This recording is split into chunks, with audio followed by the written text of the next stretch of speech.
సాధారణంగా ఎదుటి వాళ్ళను మనం బెదిరించడానికి ప్రయత్నం చేస్తాం. సమస్య నుంచి తప్పించుకోవడానికి బెదిరించడానికి ప్రయత్నం చేస్తాం. యేసయ్య వాళ్ళని బెదిరించలేదు. సాధారణంగా కారులో వెళ్తున్నాం.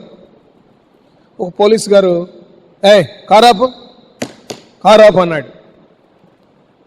కారు ఆపాం, అద్దం దించాం. నేనే ఉన్నాను, అద్దం దించాను. కానిస్టేబుల్ గారు వచ్చారు. ఏం చెప్పాలి?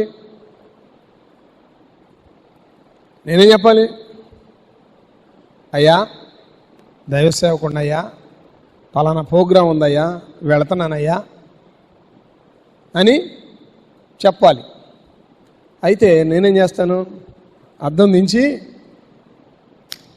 నేనెవరో నీకు తెలుసా? ఏమంటారు? చిట్టికేసి, నేను ఎవరో నీకు తెలుసా? కానిస్టేబుల్ డైనమాల పడిపోతాడు. ఏంది చిటికేసి ఇంత ధైర్యంగా అవుతున్నాడు? అబ్బో, వైట్ అండ్ వైట్ షర్ట్ వేసాడు, తల నెరిసింది, పెద్దవాళ్ళలాగా ఉన్నాడు, ఆలోచించుకుంటాడు. కానిస్టేబుల్ గారు ఏమంటారంటే, సార్ మీరా సార్? నమస్తే సార్, పండి సార్. కారు కొంచెం ముందుకెళ్ళిన తర్వాత నా పక్కన ఉన్న వాళ్ళని చూసి నేను నవ్వుతాను. చూసావా వాడిని ఎలా బెదిరించానో? Is not right. ఈ క్రమము కరెక్టు కాదు. ఈ క్రమము కరెక్టు కాదు. నా దేవుడు, నా యేసయ్య దూషించే వాళ్ళని, ద్వేషించే వాళ్ళని బెదిరించలేదు. నేను కూడా నేనెవరో తెలుసా అనకూడదు. నిన్ను నువ్వు తగ్గించుకోవాలి. యేసయ్య ఎందుకు అంతగా తగ్గించుకున్నాడు అంటే, లోక పాపములను మోసుకుని పోవు దేవుని గొర్రె పిల్లగా వచ్చాడు. ఫస్ట్ కమింగ్ గొర్రె పిల్ల. ఆ సమయంలో కొదమ సింహము కాదు. రెండవ రాకలో యోధా కొదమ సింహంలాగా వస్తాడు. ఇప్పుడు గొర్రె పిల్లలాగొచ్చాడు. కనుక ఆయన నోరు తెరవలేదు. దేవునామ స్తోత్ర. మనం నోరు తెరకపోతే దేవుడు నోరు తెరుచునుగాక. మనం మౌనంగా ఉండాలి. చూడండి, ఆయన ఎవరిని బెదిరించలా. ఆయనకి అందరి సంగతులు తెలుసు. దూషించే వాళ్ళ చరిత్ర తెలుసు, ద్వేషించే వాళ్ళ చరిత్ర తెలుసు, అందరి చరిత్ర ఆయన తెలుసు. కానీ ఆయన ఎవరిని బెదిరించలేదు, దూషించలేదు. ఒకసారంట ఒక ఆయన ఒక రెస్టారెంట్కి వెళ్ళాడు. రెస్టారెంట్కి వెళ్ళి కూర్చున్నాడంట. బ్యానర్ పిలిచాడు. ఏంది ఇదంతా ఏంది అన్నాడు. సార్ తీసేస్తాను సార్. ఆ బ్యానర్ వేసంటే అన్ని సర్ది శుభ్రం చేసి మంచిగా చేశాడు. తర్వాత వాటర్ తెచ్చి అక్కడ పెట్టి వెళ్తున్నాడు. ఏంటిది అన్నాడు. సార్, నేను తెచ్చేటప్పుడు బాగానే ఉండే సార్, మధ్యలో ఏమైనా నలకబడిందేమో, మళ్ళీ మారుస్తాను సార్. వాటర్ తీసుకెళ్ళాడు. మళ్ళీ వచ్చాడు. సాంబార్ ఇడ్లీ పడరా అన్నాడు. ఇడ్లీ తెచ్చాడు, సాంబార్ పోసాడు. వెళ్తున్నాడు. ఏంట్రా సాంబార్లో ఇన్ని కరివేపాకులు ఉన్నాయండి?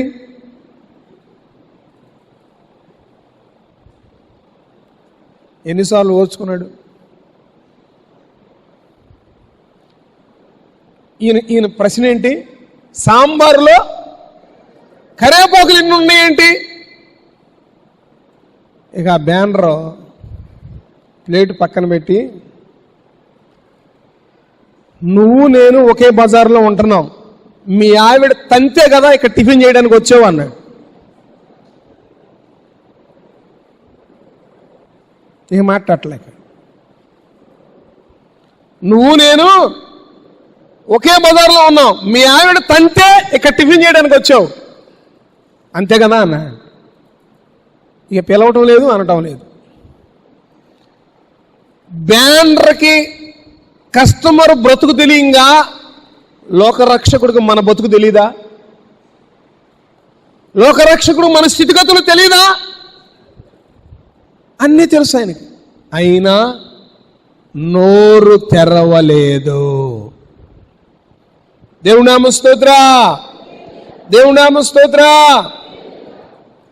ఆయన మౌనంగా ఉన్నాడు. అందరూ ఆయన మీద నేరాలు మోపుతుంటే ఆయన ఒక్క మాట అయినను, ఏమండి, ఒక్క మాట అయినను మాట్లాడా? నోరు తెరవలా. తనకు న్యాయము తీర్చగల దేవునికి తనను తాను అప్పగించుకున్నాడు. సాధారణంగా మనం యేసయ్య సైనికులకు అప్పగించుకున్నాడు, పిలాతుకి అప్పగించుకున్నాడు, కయాఫాకి అప్పగించుకున్నాడు అనుకుంటాం.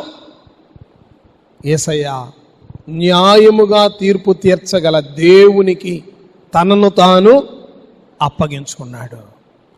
అదేవిధంగా నీ కోడల ద్వారా శ్రమ వచ్చినా, నీ కొడుకు ద్వారా శ్రమ వచ్చినా, నీ కూతురు ద్వారా సమస్య వచ్చినా, నీ అల్లుడి ద్వారా సమస్య వచ్చినా, ఆరోగ్య సమస్య వచ్చినా, ఆర్థిక సమస్య వచ్చినా, నువ్వేం మాట్లాడద్దు, నోరు తెరవద్దు. దేవునికి నిన్ను నువ్వు అప్పగించుకో. దేవునికి నిన్ను నువ్వు అప్పగించుకో. ఎప్పుడైతే ఈ శ్రమను సహిస్తూ, ఈ కష్టాన్ని మోస్తూ, ఈ భారాన్ని వహిస్తూ, ఈ శోధనని దిగమింగుకొని ఆ శ్రమను నువ్వు తట్టుకుంటావో, నీ శ్రమ, నీ విశ్వాసము, నీ కష్టాన్ని చూచి దేవుడు తృప్తి పడతాడంట. అనేకుల కోసం తన కుమారుడు భరిస్తున్నాడు గనక, సహిస్తున్నాడు గనక, తట్టుకుంటున్నాడు గనక అది చూచి తండ్రి తృప్తి పడతాడంటండి. ఆత్మల రక్షణ కోసం, ఆత్మల భారం కలిగి నువ్వు సహిస్తే, నువ్వు భరిస్తే, నువ్వు ఓర్చుకుంటే, నువ్వు దిగమింగుకుంటే నా దేవుడు నిన్ను బట్టి తృప్తి పొందును గాక. ప్రియులారా, గతంలో ఎన్నో శ్రమల శోధనలు అనుభవిస్తాం, ఎన్నో కష్ట నష్టాలను ఎదుర్కొంటాం. అన్ని గట్టెక్కిన తర్వాత, నా దేవుని దయ వలన శ్రమ వైదొలిగిపోయిన తర్వాత, సౌఖ్యంలో సౌలభ్యంలో అడుగుపెట్టిన తర్వాత, చిన్న శ్రమ వచ్చినా తట్టుకోలేం, చిన్న సమస్య వచ్చినా తట్టుకోలేం. అంతకుముందు ఎంతో అనుభవించావు కదా, ఎంతో భరించావు కదా, ఎంతో సహించావు కదా, ఇప్పుడెందుకు భరించలేవు? ఇప్పుడెందుకు పోనీలే, ఈ కలిగిన దాంతో తృప్తి పడదాంలే అనుకోవెందుకని?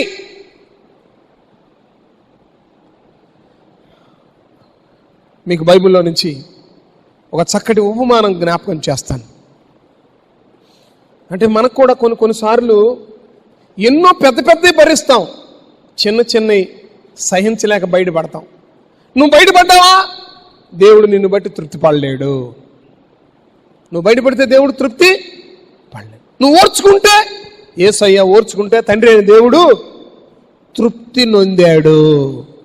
నువ్వు నేను కూడా ఓర్చుకుంటే దేవుడు మనల్ని బట్టి, నా బిడ్డ నా కోసం ఎంత కష్టపడుతుంది, ఎంత త్యాగం చేస్తుంది, ఎంత కన్నీరు గారుస్తుంది, ఎంత దిగమింగుకుంటుంది, నన్ను బట్టి నోరు తెరవకుండా ఎంత కుమిలిపోతుంది నా బిడ్డ, దేవుడు తృప్తి నొందుతాడు. ఒకే ఇంట్లో ఉన్నారు. అమ్మా వినండి, తలలు పైకెత్తండి, బైబిల్ మూసేయండి. ఒకే ఇంట్లో ఉన్నారు. 140 సంవత్సరాల వయసు గల ముసలాడేమో సంవత్సరం కొడుకుని అంటున్నాడు. 140 సంవత్సరాల వయసు గల మగాడేమో సంవత్సరం కొడుకుని అంటున్నాడు. 40 సంవత్సరాలకు పెళ్ళైన ఇస్సాకేమో ఎవరు పుట్టట్ల. కోడలో అత్తకు పురుడు పోతుంది. మాట్లాడరు. నవ్వుగా ఉందా? అత్త ఎవరు పురుడు పోయాలి? మరి ఇక్కడేం జరుగుతుంది? 140 సంవత్సరాల వయసులో పెళ్లి చేసుకున్న అబ్రాహాం కెతురాకి టప టప టప టప 6 పుట్టారు. ఎక్కడ పీసు లేదు, బీరకాయ లేదు. మరి శ్రమ ఆనందమా, శోధన సంతోషమా? అత్తేమో 6 ఉంది, కోడలకేమో ఏమీ లేదు. ఒక బిడ్డ పుట్ట ఈ రెబ్బకమ్మ ఇస్సాకు గారు పిలిచి, ఏంటయ్యా నా పిల్లలు లేరు? నేనేం చేసేది, మీ నాన్నకంటున్నాడు. ఎంతమందిని 6 అన్నాడు. శ్రమ శోధన సంతోషంగా ఉందా? ఒక ఇంట్లో 140 సంవత్సరాలకి పిల్లలు పుడుతుంటే 40 సంవత్సరాలకి పిల్లలు లేరు. తట్టుకోలేనంత శ్రమ. ఆ శ్రమ అంతటి ఆ భార్య భర్తలు తట్టుకుని దేవుని పాదాలు పట్టుకుని మొరపెట్టారు. దేవుని పాదాలు పట్టుకుని ఎప్పుడు 6 పుట్టిన తర్వాత అబ్రహాముకి కెతురా ద్వారా 6 పుట్టిన తర్వాత దేవుని పాదాలు పట్టుకుని బ్రతిలాడుకున్నారు. దేవుని పాదాలు పట్టుకుని బ్రతిలాడుకోగానే దేవుడు రెబ్బకమ్మ గర్భద్వారాలు తెరిచాడు. తెరవంగానే దేవుడు రెబ్బకమ్మకి కవల పిల్లల్ని ఇచ్చాడు. ఇప్పుడు 6 పుట్టినప్పుడు ఎంత శోధన. ఇక్కడ పిల్లలు లేరు కదా. ఇప్పుడు 2 కడుపులో ఉండటం వలన ఇప్పుడు ఏమంటుందంటే, అమ్మో ఈ బాధ కంటే సావటం రైట్ అంటుంది. దేనికంట? మరి 6 పుట్టినప్పుడు అప్పుడు బాధ లేదా? అప్పుడు సావాలనిపించలేదా? అది తట్టుకున్నావుగా, అది సహించావుగా, అది దిగమింకున్నావుగా. పొట్టలో కొంచెం బాధగా ఉంటే ఎట్టుంటే ఇక బతకటం ఎందుకు? ఒక్కసారి నువ్వే ఆలోచించుకో. ఎన్నో ఓర్చుకున్నావు, ఎన్నో దిగమింకున్నావు. కొంచెం శ్రమ రాగానే సావాలనుకుంటావా? కొంచెం శ్రమ రాగానే మానుకోవాలనుకుంటావా? మన పద్ధతులు ఇట్టాగే ఉంటాయి. 140 ఏళ్ళ నాటికి 6 పుడితే బిక్కుమంటే ఏడుస్తూ కూర్చున్నారు. దేవుని పాదాలు పట్టుకుంటే సంతానం ఇవ్వబోతున్నాడు. ఇంకా అది కూడా అబ్రహాముకి ముందు ఇష్మాయిల్ పుట్టాడు, తర్వాత ఇస్సాకు పుట్టాడు, తర్వాత కెతురా ద్వారా 6 పుట్టారు. 8 మంది ఆయనకి సంతానం కలిగినా ఆయన కంటే గొప్ప ఆశీర్వాదం వీళ్ళకిస్తున్నాడు.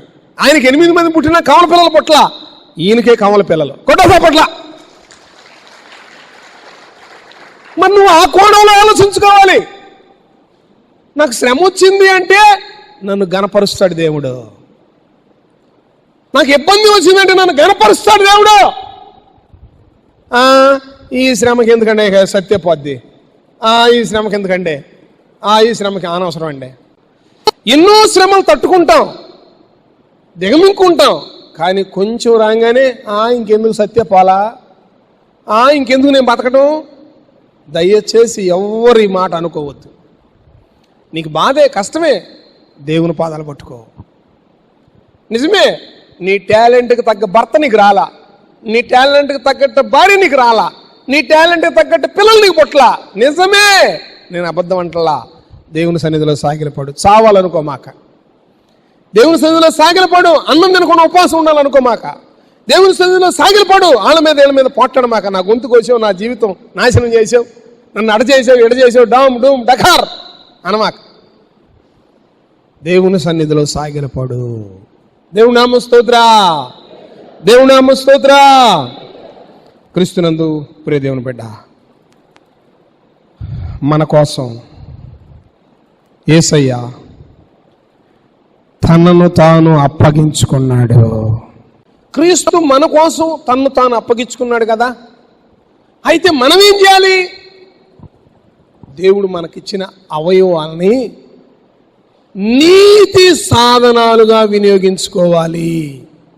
నీ కన్ను, నీ కాలు, నీ చేతులు, నీ హృదయం, నీ శరీరం. నువ్వు క్రీస్తును నమ్మితే, క్రీస్తులో నువ్వు ఉంటే, క్రీస్తు శరీరం, క్రీస్తు రక్తంలో నువ్వు పాలు పంపులు పొందుతుంటే నీ అవయవాల్ని నీతికి సాధనాలుగా దేవుడు అప్పగించుకున్నాడు, మనం కూడా అప్పగించుకోవాలి. జేవియర్ ఫ్రాన్సిస్ అని ఒక మహాభక్తుడు ఉన్నాడు.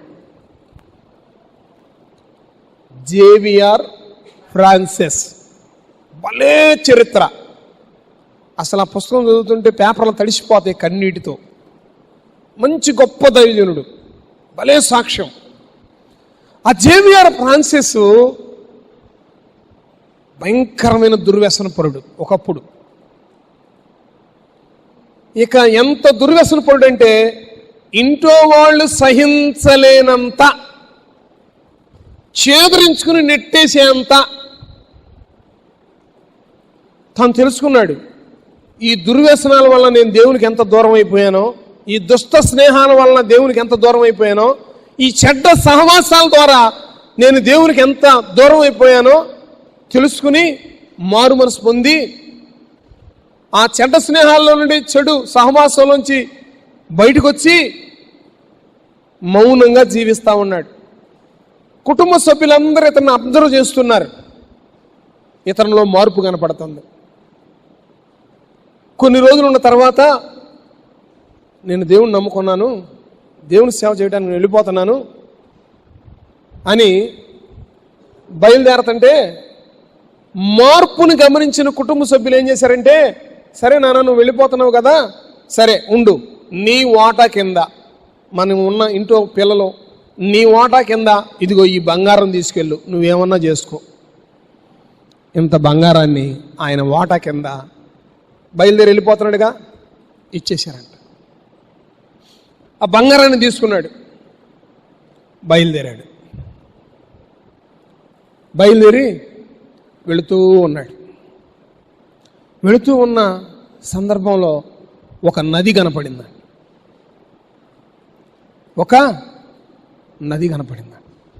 ఆ నదిలో బంగారాన్ని పారేశాడు.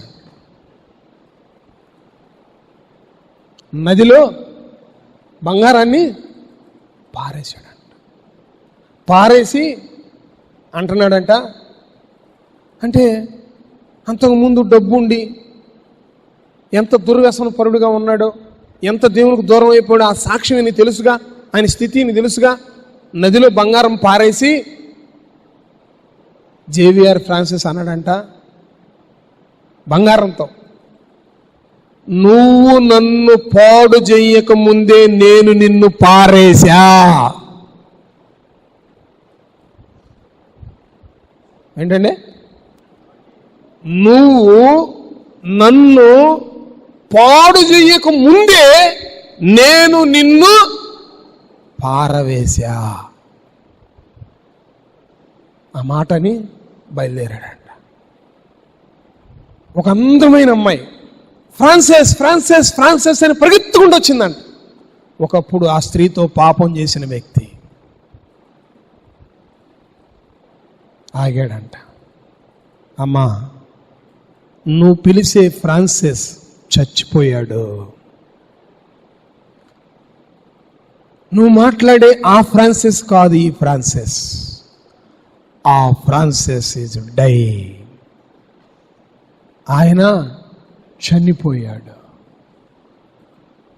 అపోస్తలుడైన పౌలు గారు చెప్తున్నాడు, మీ అవయవాలని నీతికి సాధనాలుగా వినియోగించండి. ఏ అవకాశం దొరుకుద్దా అమ్మాయిని పాడు చేద్దాం, ఏ అవకాశం దొరుకుద్దా ఎదుటివాడి కుటుంబాన్ని కూలుద్దాం, ఏ అవకాశం దొరుకుద్దా అప్పు తీసుకుని ఎగ్గొడదాం, ఏ అవకాశం దొరుకుద్దా వారిని వీరిని వినియోగించుకుందామని దుర్నీతికి నీ అవయవాలు వినియోగించకూడదు.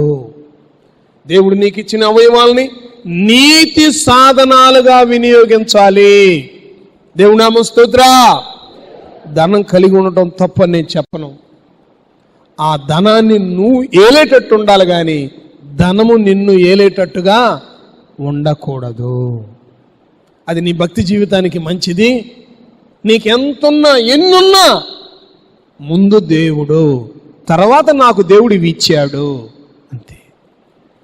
నీ ధనం, నీ బలం, నీ బలగం, నీ వజ్ర వైడూర్యాలు నువ్వు వాటిని ఏలేటట్టు ఉండాలి కానీ అవి నిన్ను ఏలేటట్టుగా ఉండకూడదు. నీ అవయవాలను నీతి సాధనాలుగా వినియోగించు. మన కోసం దేవుడు యేసయ్య తన్ను తాను ఎలా అప్పగించుకున్నాడో అదేవిధంగా మనం దేవుని పరిచర్య కొరకు, యథార్థవంతులుగా ఉండటం కొరకు, నీతి కొరకు నీ అవయవాల్ని చక్కగా వినియోగించు. దేవుడు నిన్ను జ్ఞాపకం చేసుకుంటాడు, బలంగా వాడుకుంటాడు. సిలువ శ్రమ సహించిన వాడు ధన్యుడు, వాడు భూమి మీద తన దేవుణ్ణి కనబరచగల శక్తి గలవాడు. క్రీస్తునందు ప్రియులారా, శ్రమ వస్తే భయపడొద్దు, శోధన వస్తే భయపడొద్దు, ద్వేషణకి దూషణకి భయపడొద్దు. దేవుని తోటి చూస్తూ మౌనంగా మన ప్రయాణాన్ని కొనసాగిద్దాం. అన్ని విషయాల్లో దేవుడు మనల్ని బలపరిచి దీవించి ఆశీర్వదించి వాడుకుంటాడని మనవి చేస్తూ దేవుని మాటలు ముగిస్తున్నాను. తండ్రి అయిన దేవుడు ఆయన అమూల్యమైన మాటలు మనందరి హృదయాల్లో నీరుగట్టి ఫలింపజేయను గాక. బిడ్డలు విని విడిచిపెట్టకుండా వారి జీవితాల్లో అవి వెలిగించేవిగా భావించి వారి హృదయాల్లో నీరుగట్టి ఫలింప చేయండి. నాయనా, సంఘాన్ని దీవించండి, సహవాసాన్ని దీవించండి, సహపరిచారకుల్ని, పెద్దల్ని, దైవ సేవకుల్ని, అయ్యా నా తోటి బిడ్డలందరినీ దీవించి ఆశీర్వదించండి. నాయన, ఎందరు చెప్పుకోలేని సమస్యల్లో ఉన్నారు విడిపించండి. ఎందరు నాయన అవమానాల్లో ఉన్నారు విడిపించండి. ఎందరు భర్తలు భార్యలను మోసం చేస్తున్నారు, ఎందరు భార్యలు భర్తలను మోసం చేస్తున్నారు, ఎందరు బిడ్డల తల్లిదండ్రులను మోసం చేస్తున్నారు. అయ్యా, వారి మనోనేత్రాలు తెరువయ్యా, వారి మనోనేత్రాలు తెరువయ్యా. నీ తట్టు తిరిగి మార్పు చెంది మీ దీవెనలు పొందుకునే కృపా భాగ్యం ధన్యతను నాకు మాకు అనుగ్రహించమని ప్రభువును ప్రియరక్షకుడైన యేసుక్రీస్తు వారి దివ్య నామమున బ్రతిలాడి వేడుకుని పొంది ఉన్నాము తండ్రి. Amen, amen.